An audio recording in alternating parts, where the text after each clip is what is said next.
Hi, everybody. This is Barbara Mayerson from joyandsuccess.com. And I'm here with my good friend, Barbara Wild.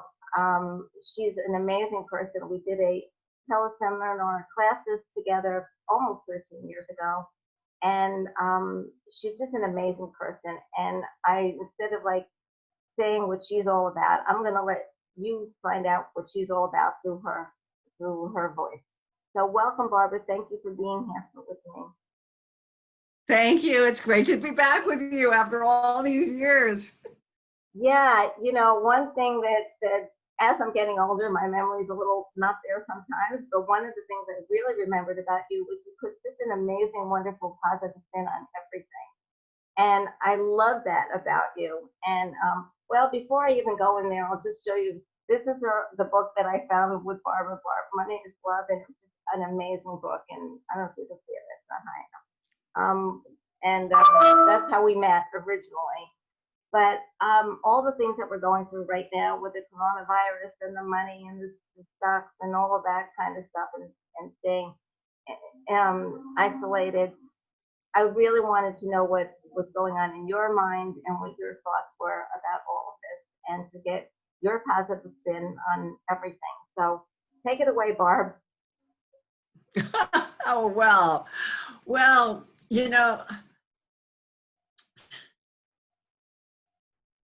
I feel like I'm actually very excited about what's going on.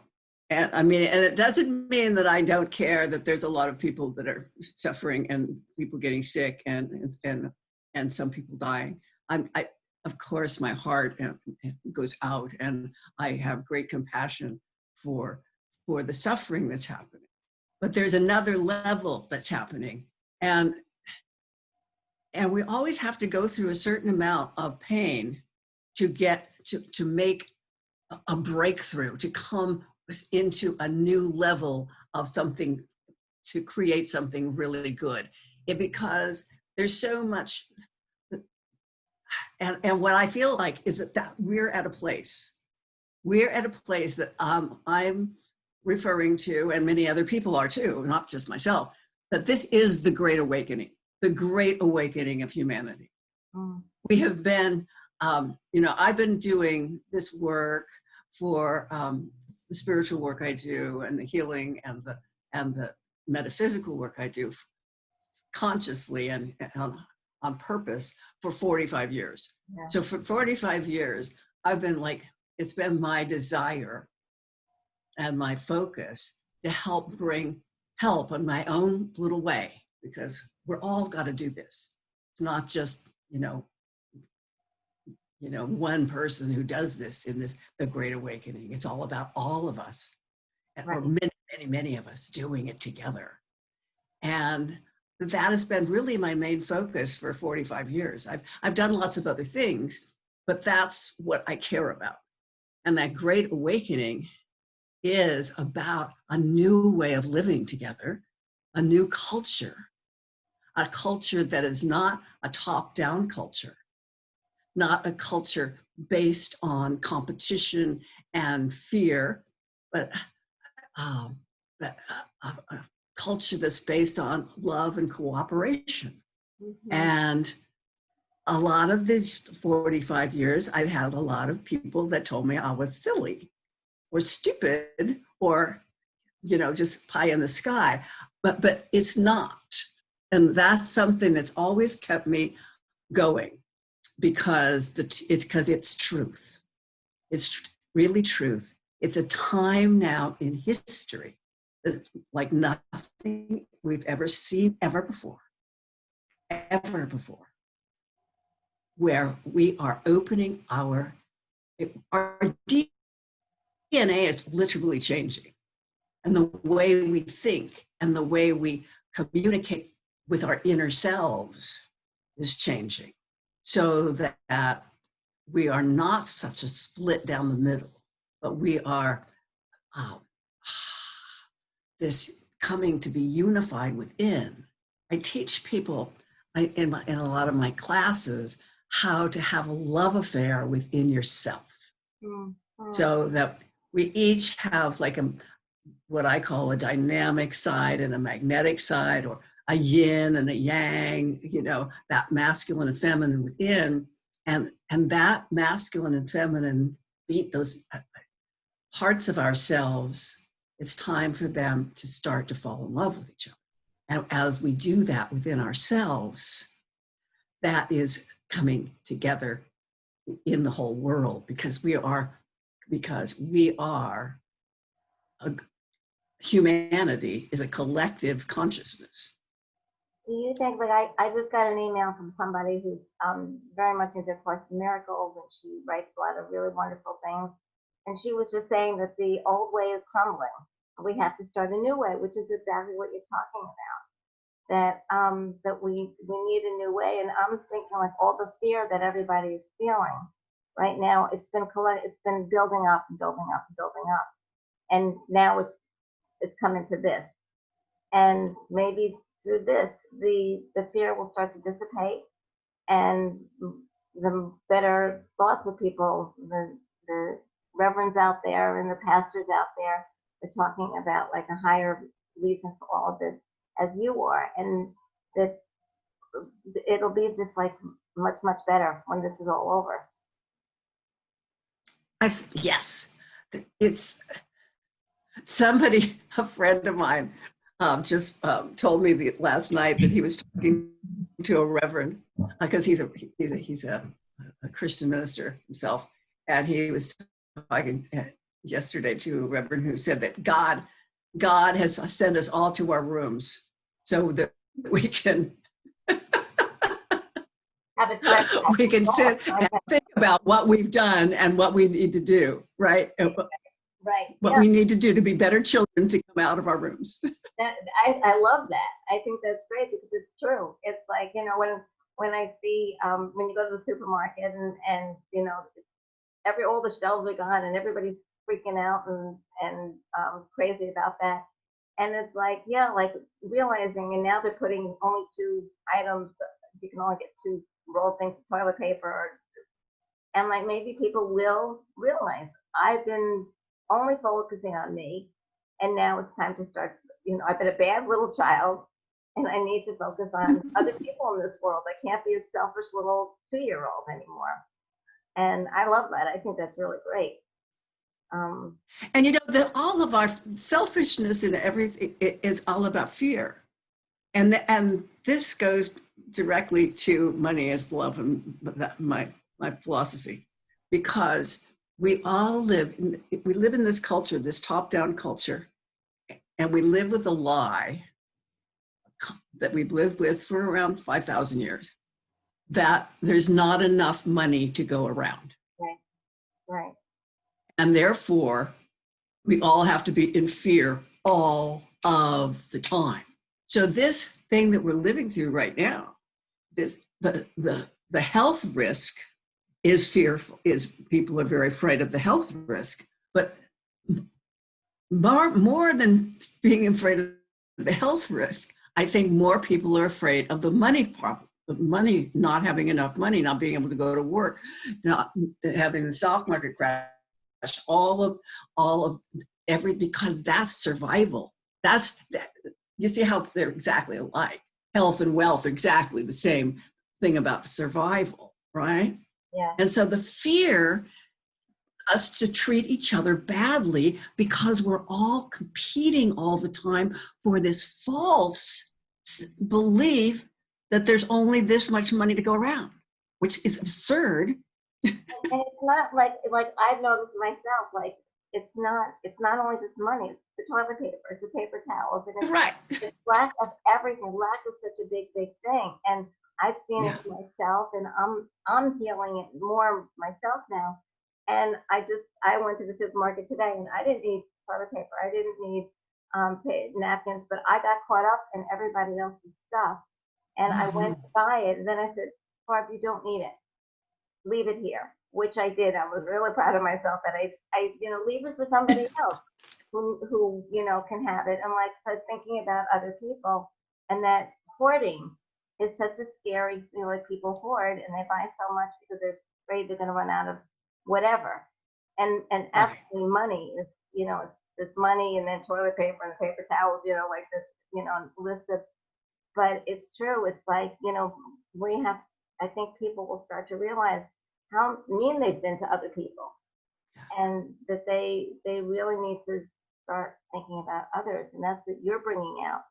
And The toilet paper thing is such a, I mean, I just saw a meme that said these two elderly Jewish women talking in a cartoon, and one says, your son's a doctor? My son owns a toilet paper factory. it's so great.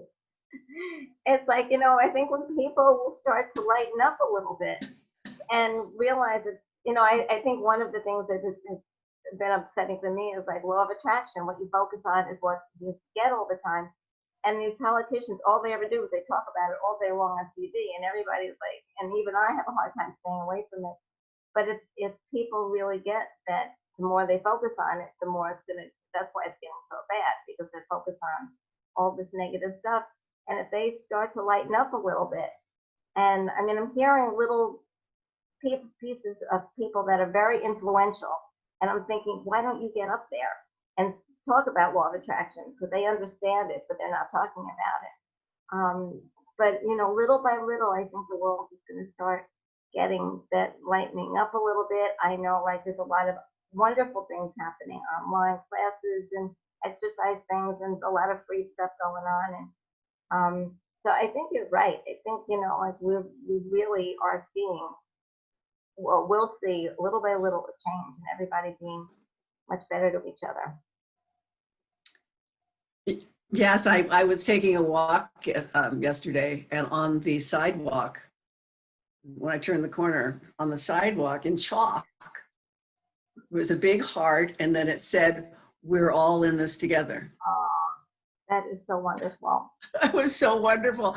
And the thing that we're all in this together, and yet we're apart.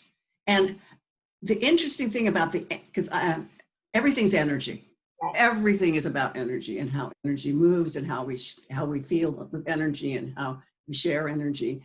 And when you bring people together, really, you create with fear.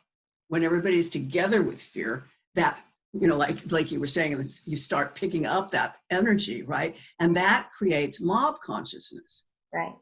And that means we have to come together and fight. We have to revolt. We have to resist. We have to, and so that's the magic of this time. This we have been put into our own spaces,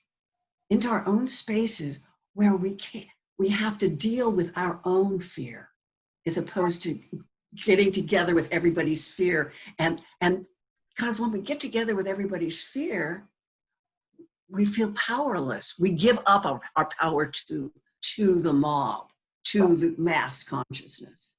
Right. And here we're being asked to sit and deal with our own fear, and find out what that fear is, where it comes from, and then have this time to do nothing, so we can sit in this nothingness, in this unknown, because nobody knows what's going to happen. We have no clue. Right. And sitting in the unknown is the deepest spiritual place you can go. It's where you open and you begin to know stuff that you didn't know you knew. Get in touch with parts of you that have been buried maybe since you're a child. Oh, I'm scared. Just all of a sudden you have this memory of being scared when your mom didn't come home. Or something like that. Right. One of these childhood fears will come up, and you go, oh, but I'm okay. I'm okay. She didn't come, or whatever. Now I'm sitting here in this room, and I'm listening to myself, to my own spirit, to my own spirit. That's because our own spirits know the answer to everything. Right. And that we're forced to do that right now, or else we're going to Yeah, get her going to jail. Right. right. Right.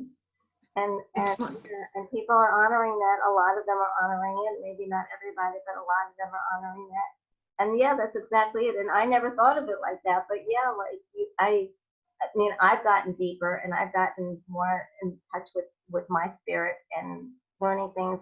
But I never thought about that. But now I'm going to think certainly more about that. This is my time to get more in touch with who I am and to see how I'm contributing to the masses craziness out there and how I'm not and what I can give. And other people, certainly by this conversation and whoever signs up for this interview, will see that too. And we'll just start to think, hey, that really makes a lot of sense. That's what's been, like after all these years, I remembered about you because it's um, not a scary time. It's a scary time, but it's not a scary time. It's a good awakening time. and and it's the time for the divine feminine energy to come back. Right? We've been in this as I've spoke about earlier, this culture that is much more of about separation, and we have ignored the divine feminine. The divine feminine is all about nurture, caring, and sharing, and being the container for life. And she was relegated to, because Mother Earth, is holy. The whole Mother Earth herself is sacred. It's a sacred part of the universe. It creates life. It's everything. It's streams and oceans and trees and animals and people. But we cut ourselves off from her. Several thousand years ago, we said, "Oh, the Mother Earth isn't sacred. God is in the sky. Mm-hmm. Heaven is sacred.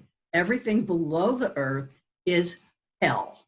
Mm-hmm. So Mother Earth became everything and all the priestesses and the mother goddesses and all of that were turned into demons and demonized and have been that way for a very long time. Yeah. And her amazing beingness is said, okay, now it's time. I'm back. I'm coming back. You've learned a whole lot of stuff. You my people. My darling people, but now now I'm coming back, and I'm coming back with all of this beautiful energy and so as we sit in our rooms, if we start to open ourselves to this nurturing part of us, men and women. I mean, this is not about, it's not about matriarchy coming up to put down patriarchy. It's about the mother energy coming up to marry with the father energy so we have a family, a big family, a great big family with 7.3 billion people. Mm-hmm. And this is what we're doing. The process of finding our way and opening and allowing Mother Earth to come and love us. The feminine energy, the deep feminine, the divine feminine energy.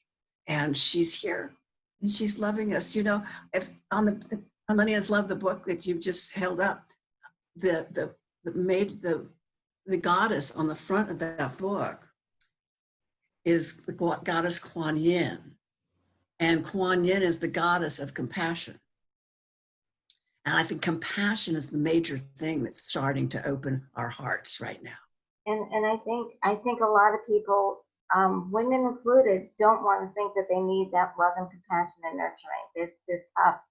And I know that I really need it. And I'm opening myself up to the angels of saying, I want nurturing, loving people in my life. And I'm willing to say that that's what I want.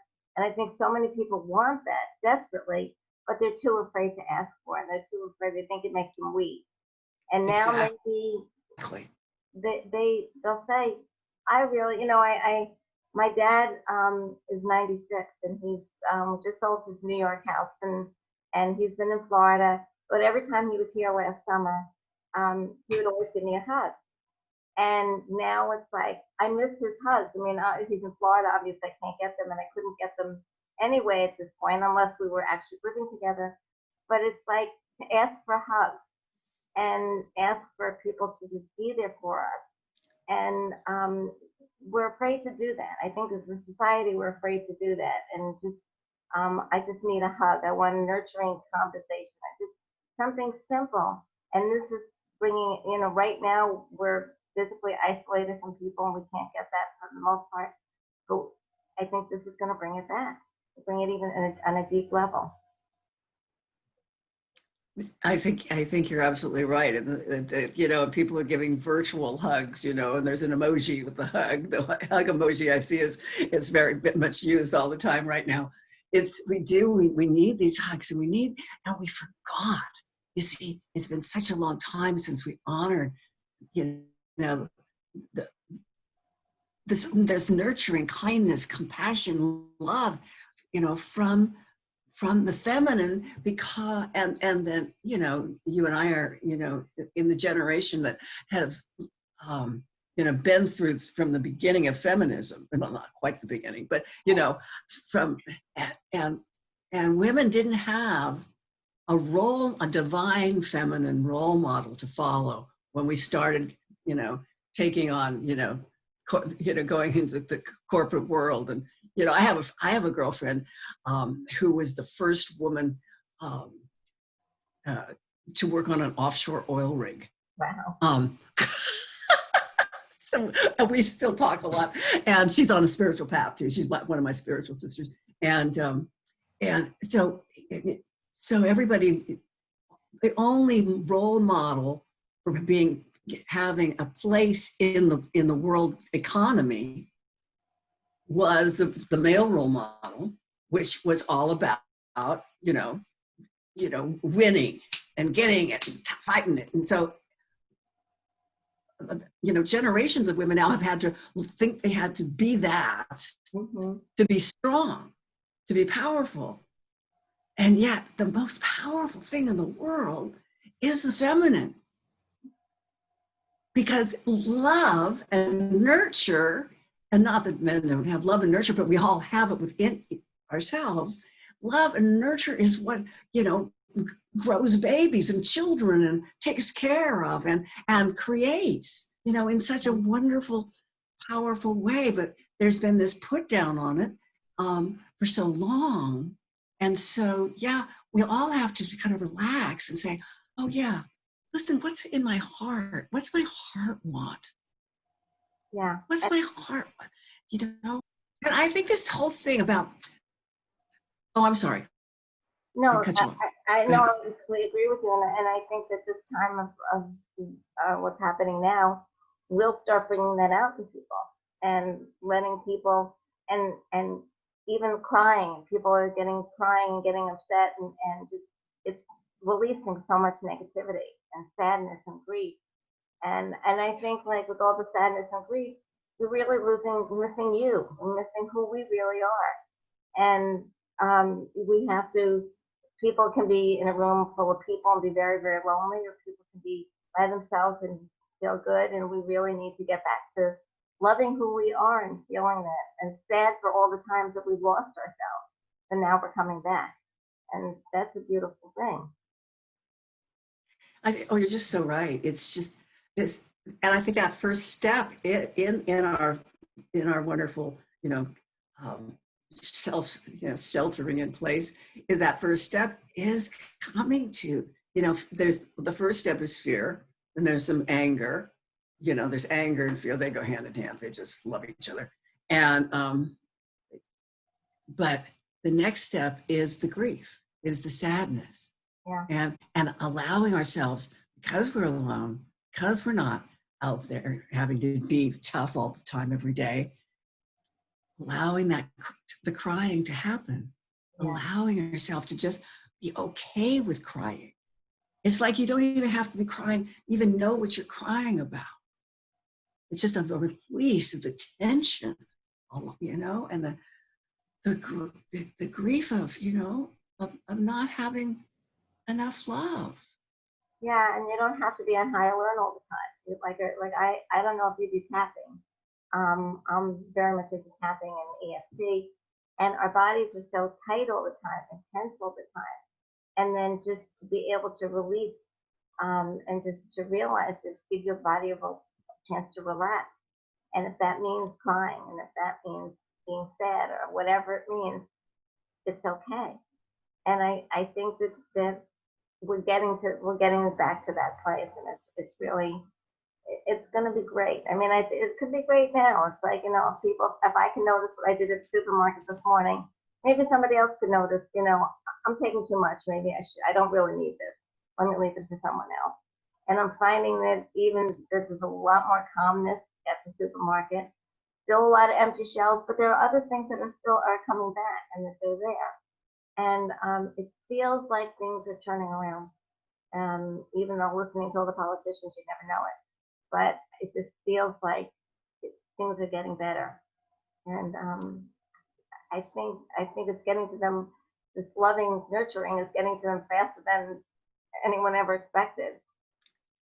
And you know, you're right. And and Mother Earth is healing faster than anybody ever expected. All of a sudden, I mean, I live in Los Angeles. The sky is so clear and blue and amazing. You know, the waters are running clear in the Venice canals. Yeah. I mean, there's some places there is zero pollution. This is only a couple of weeks. Yeah. You know, these are things called miracles. I mean, people now, the government that's, you know, has all of this problem with socialism is giving everybody $1,200. Now, I mean, that's not really enough to take, you know, that much for everybody, but energetically, it's fantastic, because instead of $2 trillion going to war, which we do all the time, we spend trillions and trillions of dollars on war. We never say anything about that, right? $2 trillion going out to the people, That's amazing in this country. Not amazing in Scandinavia and Paris, in France, but it's amazing in this country, right? And I mean, this is a money is love moment.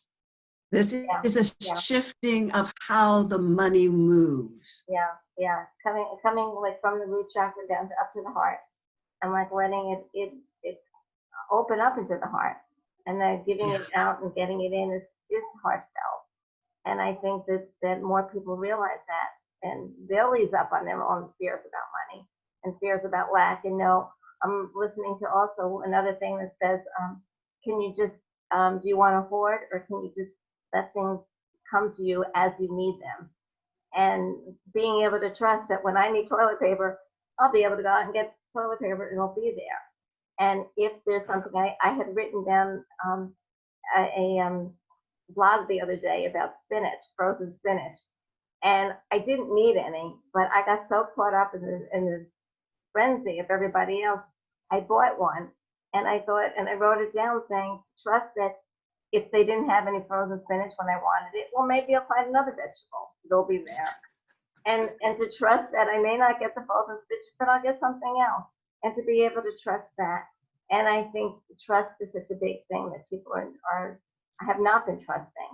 And maybe this was getting them back to trusting that everything's okay. I absolutely agree. I mean, this trust is,